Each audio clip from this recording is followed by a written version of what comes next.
रात के समय एक विधवा महिला जब अपनी दुकान को बंद करके अपने घर जा रही थी, उसी दौरान उसके पास एक व्यक्ति आता है जो कि पूरी तरह से भीगा हुआ था और वह उसे चाय के लिए कहने लगता है।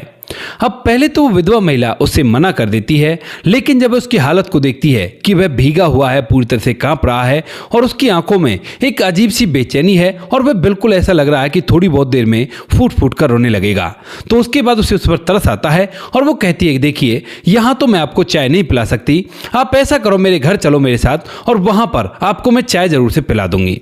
इस बात को सुनकर वह व्यक्ति भी बिना कुछ सोचे समझे उसके पीछे पीछे उसके घर चला जाता है। अब ये दोनों उस घर के अंदर उस रात को गुजारते हैं, लेकिन वो रात दोनों की ही जिंदगी पूरी तरह से बदल देती है।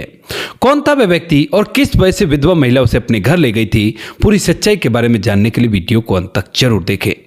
नमस्कार दोस्तों, मेरा नाम है जीतू और आप लोग देख रहे हो ब्रेन वन चैनल। वीडियो को ज्यादा से ज्यादा शेयर करें और चैनल को सब्सक्राइब करना ना भूलें ताकि मेरा हौसला बढ़ता रहे। उत्तर प्रदेश के कानपुर के पासी के गांव में एक मनीष नाम का लड़का रहा करता है।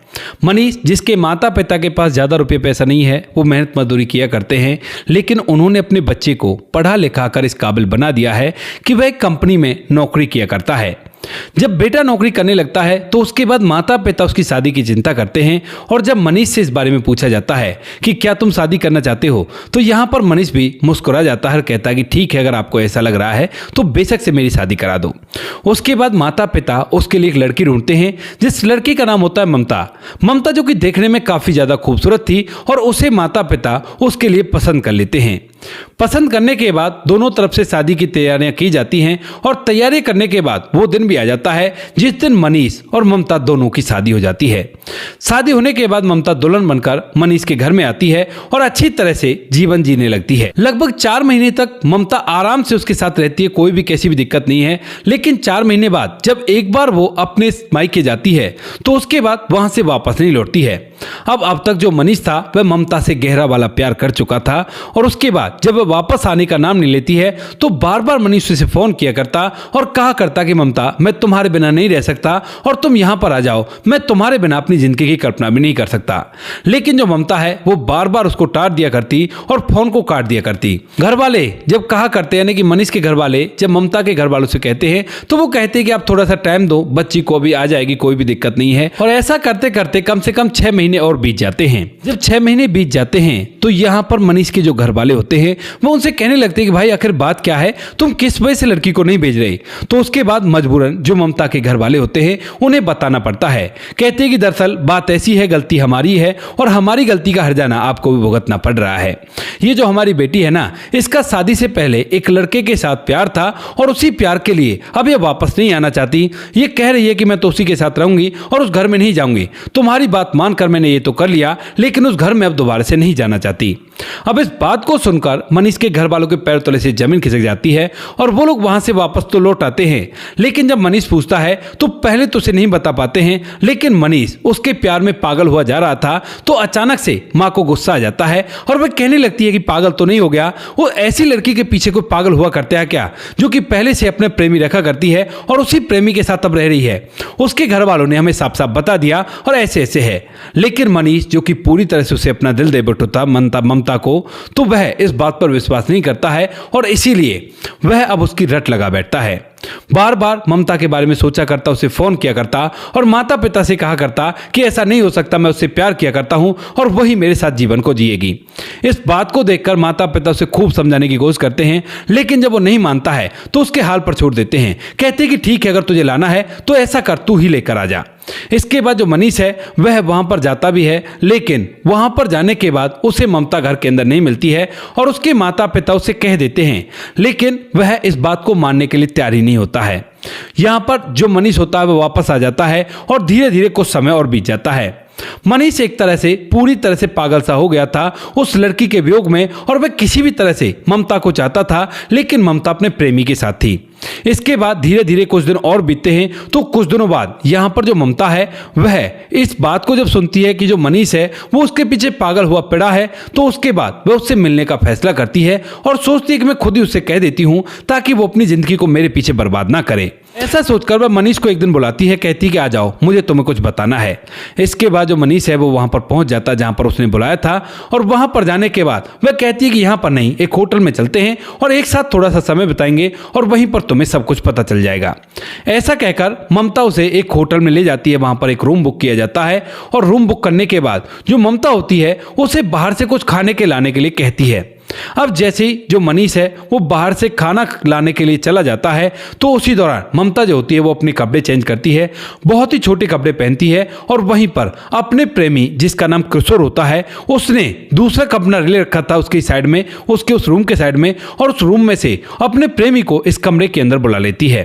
अब जैसे ही ममता और किशोर इस कमरे के अंदर होते हैं तो थोड़ी देर में यहाँ पर जो मनीष होता है वह भी सामान लेकर वापस आ जाता है, लेकिन जैसे ही वो सामान लेकर आता है और अपनी पत्नी को किसी दूसरे की बाहों में देखता है तो वह एकदम से समझ जाता है और वो खाने का सामान उसके हाथ से गिर जाता है। तभी यहाँ पर ममता जब देखती है कि वो चुपचाप खड़ा रह गया है तो वह समझ जाती है कि अब सही समय है इसे समझाने का। वह खड़ी होती है और खड़ी होने के बाद कहती है कि देखो मनीष, मुझे पता है कि तुम मुझसे प्यार करने लगे थे, लेकिन मैं क्या करूं, मैं इससे प्यार किया करती हूं और तुम मुझे भूल जाओ, इसी में तुम्हारी भलाई है, क्योंकि मैं तुम्हारे साथ नहीं रहना चाहती, मैं तो इसके साथ अपने जीवन को व्यतीत करूंगी। इससे मिलो, ये है किशोर और शादी से पहले हम स्कूल से ही एक दूसरे से प्यार किया करते थे। अब तो ये बात सुननी थी। इस बात को सुनकर यहाँ पर जो मनीष होता है वह चुपचाप वहां से पीछे मुड़ता है, दरवाजा खोलता है और उससे बाहर निकल जाता है। अब तक लगभग शाम भी हो चुकी थी और शाम के समय वह कानपुर के अंदर ही इधर उधर ऐसे ही घूमने लगता है, क्योंकि जो ममता थी वह भी पास ही के गांव की रहने वाली थी, इधर किशोर भी दूसरे गांव का रहने वाला था और यह इसे यहां पर मिलने के लिए बुलाती है कानपुर में, क्योंकि वह फिलहाल अपने प्रेमी के साथ कानपुर में ही रह रही थी। जब होटल के अंदर यह सब कुछ हो जाता है तो उसके सामने वो पल घूमने लगते हैं कि मनीष के सामने जो कुछ भी उसने ममता के साथ बिताए थे, और वह सोच रहा था कि अब जितनी जिंदगी कितनी हसीन होगी। उन पलों को सोचते सोचते वह धीरे धीरे एक नहर पर पहुंच जाता है और जैसे नहर पर पहुंचता है तो एकदम से उस पानी को देखकर सोचने लगता है कि क्यों ना इसके अंदर छलांग लगा दूं। वह आव देखता है नताब और एकदम से अपने टूटे दिल को लेकर उस पानी के अंदर छलांग लगा देता है, जो कि काफी तेज तो बह रहा था, लेकिन जो मनीष था उसे अच्छी तरह से तैरना आया करता था और जब वह डूबने लगता है तो अपने आप उसके हाथ पांव चलने लगते हैं और वह डूबने से बच जाता है। तैर कर वह किनारे पर आता है और जैसे तैसे बाहर तो निकल जाता है, लेकिन किनारे पर बैठकर फूट फूट कर रोने लगता है, क्योंकि जिस बात की उसने कोशिश की थी उस कोशिश में भी वो कामयाब नहीं हो पाया और उसे डर लगने लगा अब अपनी मौत से। इसी बात को सोचकर वह काफी देर तक तो वहां पर बैठकर रोता है, लेकिन जैसे धीरे धीरे रात के 8 बजते हैं तो उसका शरीर पूरा भीगा हुआ था और भीगने के कारण उसे काफी जोर से ठंड लग रही थी। ठंड के कारण वह कपकपा रहा था और इसके बाद वह खड़ा होता है और सोचता है कि चलो कोई बात नहीं, बाद में कभी देखूंगा किसी और तरीके से, ये तो शायद मुश्किल है क्योंकि मुझे तैरना आया करता है। ऐसा सोचकर वह वहां से बाहर निकलता है और फिर वो सोचता है कि क्यों ना चाय पी लेता हूं, वैसे भी मेरे जेब में पैसे हैं तो चाय पी लेता हूं। ऐसा सोचकर वह एक दुकान को देखता है जो कि खुली पड़ी है, लेकिन उस दुकान को एक महिला चलाया करती है। वह फिलहाल इस दुकान को बंद करने जा रही है, तो इसी वजह से वह उस दुकान की तरफ बढ़ता है, लेकिन जब तक वह वहां पर पहुंचता है तो उसने पूरी तरह से उस दुकान को बंद कर लिया था और वह जाने ही लगती है। तभी यहां पर मनीष, जिसके होंठ भी कपकपा रहे हैं, वह कांपती हुई आवाज में कहने लगता है कि क्या मुझे एक कप चाय मिल सकती है। अब इस बात को सुनने के बाद जो महिला, जिसका नाम होता है सुषमा एकदम से मना कर देती है, कहती है कि नहीं, यहाँ पर कोई चाय वाय नहीं मिलेगी, आप कहीं और से पी लो। ऐसा कहकर वह जाने लगती है, लेकिन तभी अचानक से उसका मन करता है कि उसे देखो तो सही कौन है वो जो इतनी रात में चाय पीने के लिए आया है। ऐसा सोचकर जब वह उसकी तरफ देखती है तो वह देखती है कि वह व्यक्ति पूरी तरह से कपकपा रहा है और उसकी आंखों में काफी ज्यादा उदासी और बेचैनी है। देखने से लग रहा है कि अगर इसे को 2-4 बातें कर लेगा तो यह फूट फूट कर रोने लगेगा। मनीष जो होता है इतनी देर में इन बातों को सुनकर वहां से अपनी आंखों में बेचैनी लेके दूसरी तरफ जाने लगता है, क्योंकि वहां से थोड़ी दूर पर एक और चाय की दुकान थी और शायद उससे वह चाय पीने वाला था। लेकिन तभी अचानक से जो सुषमा होती है उसे लगने लगता है कि उसने गलत किया है, इस बेचारे को चाय पिलाई देती हूँ। वह कहती है कि रुकिए, अगर आपको देखो चाय पीनी है तो आप ऐसा करो, मेरे साथ मेरे घर चल सकते हो, यहीं पर थोड़ी दूर मेरा भी घर है और उस घर के अंदर मैं आपको चाय पिला सकती हूँ, क्योंकि दुकान तो मैं फिलहाल बंद कर चुकी हूँ।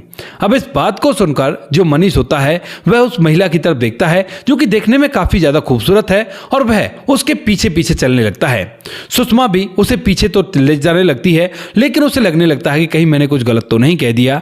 लेकिन जो मनीष होता है वो बिल्कुल सुध-बुध सी खोकर उसके पीछे चुपचाप चलता है और जब वह दोबारा से उसकी तरफ देखती है तो वह सोचने लगती है कि यह बेचारा परेशान है और पूरी तरह से भीगा भी हुआ है। कोई बात नहीं, भलाई के नाते ही मैं इसे चाय पिला देती हूँ। ऐसा सोचकर जो सुषमा है वह उसे अपने साथ अपने घर ले जाती है और घर ले जाने के बाद उस दरवाजे को बंद कर देती है। घर के नाम पर ज्यादा कुछ नहीं था, एक छोटा सा कमरा था और उसके अंदर ही किचन भी था और लेटरिन बाथरूम भी थे, यानी कि लेटरिन बाथरूम अटैच में थे। इसी वजह से यहाँ पर जो सुषमा होती है वह उसे घर में बैठने के लिए कहती है और उसके लिए चाय बनाकर लेकर आती है। मनीष जो है वो जमीन पर बैठा हुआ था और सुषमा जब चाय लाकर आती है तो वह कहने लगती है अरे आप चेयर पर बैठ जाइए, मैंने चेयर इसलिए डाली है। तो वो कहने लगता है कि नहीं, गीली हो जाएगी क्योंकि मैं भीगा पड़ा हूँ। इसके बाद जो सुषमा होती है वो उसे चाय का प्याला देती है और खुद भी उसके पास नीचे ही बैठ जाती है क्योंकि वह जानना चाहती है कि इस सर्दी के मौसम में इस तरह से क्यों भीगा हुआ है और क्या कारण है इसके पीछे। उसके बाद वह उसके पास बैठकर जब मनीष चाय पीने लगता है तो वह कहने लगती है कि आखिर तुम ये बता सकते हो कि तुम इतनी बुरी तरह से क्यों भीगे हुए हो। तब इस बात को सुनते ही यहाँ पर जो मनीष है वो एकदम से फूट फूट कर रोने लगता है और चाय को भी साइड में रख देता है। इसके बाद जो सुषमा है वो कहने लगती है देखिए अगर कुछ गलत पूछ लिया हो तो माफी चाहती हूँ, लेकिन बुजुर्ग कह गए हैं कि अगर कोई दुख है तो उसको दूसरों से बांटना चाहिए, उसके बाद वह हल्का हो जाता है। तो अगर आप चाहो तो मुझसे अपने दुख को बांट सकते हो, शायद थोड़ा सा आपका भी हल्का हो जाए। इस बात को सुनकर जो मनीष होता है वह अपनी आंखों के आंसू को पोंछता है और कहता है कि माफ करना, मैं थोड़ा सा भावुक हो गया था। इसके बाद जो सुषमा होती है वो कहती है कोई बात नहीं, आप चाय पी लो, उसके बाद बात करते हैं। इसके बाद मनीष चाय पी लेता है और चाय पीने के बाद जब सुषमा उससे पूछती है तो यहाँ पर मनीष अब तक की पूरी कहानी बता देता है और कहानी को बताने के बाद फिर से उसकी आंखें नम हो गई थी। इसके बाद जो सुषमा होती है वह भी उसकी इस कहानी को सुनकर अपनी आंखों में आंसू ले आई थी क्योंकि कभी को उसका भी पति था और अपने पति से वह बहुत ज्यादा प्यार किया करती थी, लेकिन आज उसका पति इस दुनिया में नहीं है और जिसके पास पति होना चाहिए था उसने पति को छोड़ दिया था, वो भी इतना प्यार करने वाला। इसके बाद वह रोते हुए उसकी आंखों के आंसू को पोंछती है। इधर जो मनीष होता है वह कहने लगता है कि आप क्यों रो रही हो। तो उसके बाद सुषमा भी उसे अपनी कहानी सुनाने लगती है, कहती है कि जिस तरह से तुम्हारी कहानी उसी तरह से मेरी है, लेकिन मेरे पति ने मुझे धोखा नहीं दिया, वो इस दुनिया को छोड़कर चले गए। दरअसल मैंने अपने पति से प्यार किया था सच्चा वाला और वो भी मुझसे प्यार किया करते थे। हम लोग अपनी जिंदगी को अच्छी तरह से जी रहे थे, यहाँ तक कि जीना स्टार्ट ही कर रहे थे, लेकिन उसी दौरान मेरे पति एक सड़क हादसे में इस दुनिया को छोड़कर चले जाते हैं और उसके बाद जो मेरे ससुराल में मेरे पति के बड़े भाई होते हैं वह मुझे ससुराल में रहने नहीं देते और वहां से धक्के देकर निकाल देते हैं क्योंकि अभी तक मुझे कोई बच्चा तो था ही नहीं। मैं भी यही ठीक समझती हूँ और इसीलिए अपने मायके आ जाती हूँ। लेकिन मायके आने के बाद घर के अंदर जो मेरी भाभी है वो पूरी तरह से कलह का माहौल कर देती है क्योंकि उसे लगने लगता है कि अब तो जिंदगी भर ये यहीं पर रहेगी। इसी वजह से जो मेरा भाई होता है वह मेरे लिए ये चाय की दुकान खुलवाता है और यहाँ पर ये किराए का घर दिला रखा है। इस घर के अंदर रहकर मैं अपना जीवन जिया करती हूँ और वहाँ चाय की दुकान पर काम किया करती हूँ। भाई मेरा बड़ा अच्छा है, लेकिन मेरी भाभी मुझे बिल्कुल भी अच्छी तरह से नहीं रहने देती और वो उसे मैं बिल्कुल भी अच्छी नहीं लगा करती। अब माता पिता तो है ही नहीं, अगर माता पिता होते तो शायद ऐसा कुछ भी नहीं होता। ऐसा कहकर वह भी रोने लगती है और इसके बाद जो मनीष है वो उसे चुप कराता, कहता कि चुप हो जाओ, कोई बात नहीं, जिंदगी है, जिंदगी में सब कुछ चलता ही रहता है। उसके बाद दोनों एक दूसरे की कहानी को समझ चुके थे और उसके बाद दोनों एक दूसरे से और भी ढेर सारी ऐसी बातें करने लगते हैं, जैसे कि यहाँ पर मनीष अपने उन दिनों को बताने लगता है जब ममता से उसकी शादी हुई थी और उसको उससे प्यार हुआ था। इधर यहाँ पर जो सुषमा होती है वह उसे अपने दिनों के बारे में बताने लगती है कि जब उसकी शादी हुई थी और वह पति के साथ खुश रहा करती थी। ये पल कुछ ऐसे होते हैं कि इन पलों को बयां करते करते अचानक से न जाने दोनों को कुछ ऐसा हो जाता है कि दोनों एक दूसरे के काफी ज्यादा नजदीक आ जाते हैं। धीरे धीरे ये रात इस घर के अंदर बीत जाती है, लेकिन सुबह होने तक मनीष के मन में जो ख्याल था अपने आप को इस दुनिया से विदा करने का वो भी हट चुका था और इधर जो सुषमा होती है वह भी पूरी तरह से अपने उन ख्यालों को बदल चुकी थी जो कुछ भी उसने अपने दिल में बना रखे थे। सुषमा और मनीष दोनों एक दूसरे का नंबर एक्सचेंज करते हैं और उसके बाद जो मनीष होता है वह अपने घर तो चला जाता है, लेकिन शाम होने तक का वेट करता और जैसे शाम होती है तो वह उसके पास फोन करता है। फोन करने के बाद उन दोनों में बातचीत होती है और बातचीत के दौरान उसके बाद कई बार जो मनीष होता है वह उससे मिलने के लिए आया करता है और धीरे धीरे जब माता पिता देखते हैं कि बच्चा पहले तो काफी ज्यादा उदास रहा करता था लेकिन अब काफी ज्यादा खुश है, तो उसके बाद उन्हें हैरानी तो होती है लेकिन वह इस बात से खुश रहते हैं। धीरे धीरे जब कुछ दिन बीतते हैं तो कुछ दिन बाद जो मनीष होता है वह अपने माता पिता को इस बारे में बता देता है कि मैं ऐसे एक विधवा महिला से प्यार करने लगा हूं और उसी के साथ शादी करना चाहता हूं। उसके बाद जो घर वाले होते हैं वह इस बात को सुनकर खुश हो जाते हैं क्योंकि उनके बेटे ने अपनी जिंदगी को पूरी तरह से तबाह कर लिया है। अगर वह किसी से प्यार में पड़ता है तो ये तो बहुत अच्छी बात है, अपनी पत्नी को वो भुला ही चुका है। और उसके बाद वो कहने लगते हैं बेटा हमें भी उससे मिला दे। इसके बाद जो मनीष होता है वह सुषमा से बात करता है और पूछने लगता है कि बताओ सुषमा, क्या तुम मेरे माता पिता से मिलोगी। इस बात को सुनकर जो सुषमा है वो पहले तो मना करने लगती है, कहती है कि नहीं रहने दो ना, मैं विधवा हूं, लोग तरह तरह की बातें बनाएंगे। लेकिन तभी यहाँ पर मनीष कहता है कि मुझे कोई फर्क नहीं पड़ता कि तुम विधवा हो या क्या हो, मेरी भी तो शादी हो चुकी थी। अब मेरी पत्नी मुझे छोड़ना चाहती है और मेरा उसका केस चला हुआ है, तो क्यों ना हम लोग एक साथ अपने जीवन को जिए, तुम्हारी जिंदगी भी सफल हो जाएगी और मेरी जिंदगी भी सफल हो जाएगी। इस बात को सुनकर वह उसके माता पिता से मिलने के लिए तैयार हो जाती है और यहाँ पर मनीष उसे अपने माता पिता से मिला देता है। माता पिता को भी लड़की बहुत ही पसंद आती है और उसके बाद वह उसके भैया को बुलाकर एक दिन दोनों की शादी की बात कर लेते हैं। शादी की बातें तय हो गई थी और बातें तय होने के बाद यहाँ पर ये दोनों एक दूसरे से शादी भी कर लेते हैं। शादी होने के बाद आज के समय में वो एक साथ अपने जीवन को व्यतीत कर रहे हैं। उसकी पहली पत्नी से उसका तलाक हो गया, उसने भी कोई दिक्कत नहीं दी है क्योंकि वह अपने प्यार से प्यार किया करती थी और यहाँ पर सब कुछ आसानी से निपट चुका है। इधर जो मनीष है वह उस दिन के लिए काफी ज्यादा शर्मिंदा हुआ करता है और उन्होंने ये कहानी हमें बताई है ताकि इस कहानी को लोगों के सामने परोसा जाए और लोग इससे सीख ले सकें कि कभी भी अगर इस तरह की कंडीशन आए तो दुनिया से हारना नहीं चाहिए और अपने आप को इस दुनिया से विदा करने का ख्याल तो अपने दिमाग में लाना ही नहीं चाहिए। क्योंकि आज वो एक खुशहाल परिवार की तरह जीवन जी रहे हैं। सुषमा उसके घर वालों का ख्याल रखा करती है, मनीष बाहर से पैसा कमाया करता है और सभी लोग बड़े खुश हैं। अगर उस दिन वह इस दुनिया को छोड़कर चला जाता तो शायद आज उसे ये दिन देखने को नसीब नहीं होता। बाकी ये थी आज की कहानी। आपको जैसी भी लगी कमेंट सेक्शन में बता देना। वीडियो अगर अच्छी लगे तो वीडियो को लाइक और चैनल को सब्सक्राइब जरूर करें ताकि हमें थोड़ा सा हौसला मिल सके आप लोगों के लिए ऐसे अच्छे वीडियो बनाने के लिए। इन कहानियों को सुनाने का उद्देश्य किसी को परेशान करना बिल्कुल भी नहीं है। ये कहानी आपको इसलिए सुनाई जाती है ताकि आप लोग इन कहानियों में से कुछ ना कुछ सीख सको और अपने जीवन में उस चीज को अप्लाई कर सको। मिलते हैं किसी नेक्स्ट वीडियो नए टॉपिक के साथ, तब तक के लिए जय हिंद, जय भारत, जय हिंदुस्तान।